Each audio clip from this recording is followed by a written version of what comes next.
ڈھونڈا گے اگر ملکوں معصوم بچوں اور عورتوں کو سری نگر کی گلیوں میں بالوں سے پکڑ کر عورتوں کو گھسیٹتے ہیں۔ ملنے کے نہیں نایا۔ 1947 کی تحریک آزادی کے عظیم معمار غازی ملت سردار محمد ابراہیم خان کی شخصیت قائدانہ بصیرت، ثابت قدمی اور کشمیر کی تاریخ میں ان کے ناقابل فراموش کردار کی روشن علامت ہے۔ وہ محض ایک عوامی رہنما نہیں تھے بلکہ آزاد جموں و کشمیر کی ریاستی، آئینی اور ادارہ جاتی بنیاد رکھنے والے معمار تھے۔ ان کی قیادت نے ڈوگرا راج کے خلاف مزاحمت کو ایک واضح سیاسی اور آئینی سمت فراہم کی جس نے آزاد جموں و کشمیر کے قیام کی بنیاد رکھی۔ 1947 کے موسم گرما میں جب برصغیر تقسیم کے نازک مرحلے سے گزر رہا تھا، مہاراجہ ہری سنگھ ریاست جموں و کشمیر کی جغرافیائی اور آبادیاتی حقیقت کو نظر انداز کرتے ہوئے مسلم اکثریتی آبادی خصوصاً پنچ اور میرپور کے اضلاع میں ریاستی جبر و تشدد جاری رکھے ہوئے تھا۔ ایسے حالات میں لندن سے تعلیم یافتہ نوجوان قانون دان سردار محمد ابراہیم خان نے مہاراجہ کی حکومت میں اسسٹنٹ ایڈوکیٹ جنرل کا باوقار منصب چھوڑ کر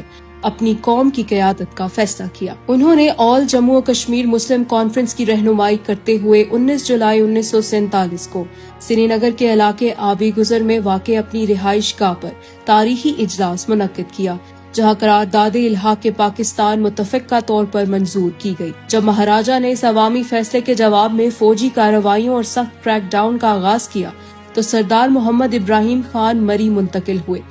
مری میں آ کر ہم نے ہیڈ کوارٹر بنایا اور اس وقت یہ کسی کی تاریخ نہیں تھی، یہ اپنی زندگی اور موت کا سوال تھا۔ ہم چاہتے تھے کہ ہم پاکستان کے ساتھ آئیں، ہم ہندوستان کے ساتھ نہیں جانا چاہتے، اور ہری سنگھ مہاراجہ جو تھا وہ ہندو تھا، وہ نہیں چاہتا تھا کہ پاکستان کے ساتھ ہلاک ہو۔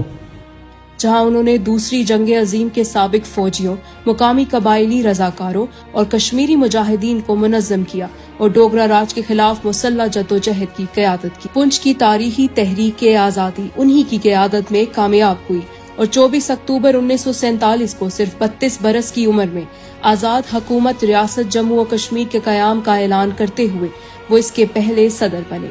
پاکستان کی تاریخ سے متاثر ہو کر میں نے اپنی ملازمت سے استعفیٰ دے دیا۔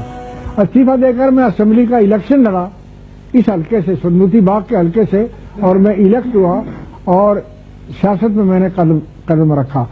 وہ جذبات تاریخ پاکستان کا تھا، مسلمانوں کی زندگی اور موت کا تھا، قائد اعظم جناح کی قیادت کا تھا، ڈاکٹر اقبال کی شاعری نے ہم کو متاثر کیا ہوا تھا، تو اس جذبے کے ساتھ ہم کام کر رہے تھے۔ اس اقدام نے کشمیری عوام کی جدوجہد کو ایک قانونی، آئینی اور سیاسی شناخت عطا کی اور اسے محض ایک مسلح بغاوت کے بجائے ایک منظم قومی تحریک کے طور پر دنیا کے سامنے پیش کیا۔ 5 دہائیوں تک سردار محمد ابراہیم خان نے آزاد جموں و کشمیر کے جدید ریاستی اور انتظامی ڈھانچے کی تشکیل میں بنیادی کردار ادا کیا۔ انہوں نے 1949 کے تاریخی کراچی معاہدے پر دستخط کیے، 4 مختلف ادوار میں آزاد کشمیر کے صدر رہے اور اقوام متحدہ کی سلامتی کونسل سمیت عالمی فورمز پر مسئلہ کشمیر کو نہایت مؤثر انداز میں پیش کیا۔ ان کی سفارتی کاوشوں نے عالمی برادری پر واضح کیا کہ مسئلہ کشمیر محض 2 ممالک کے درمیان سرحدی تنازع نہیں بلکہ کشمیری عوام کے بنیادی انسانی حقوق اور حق خود ارادیت کا مسئلہ ہے۔ غازی ملت سردار محمد ابراہیم خان کی زندگی اس حقیقت کا ناقابل تردید تاریخی ثبوت ہے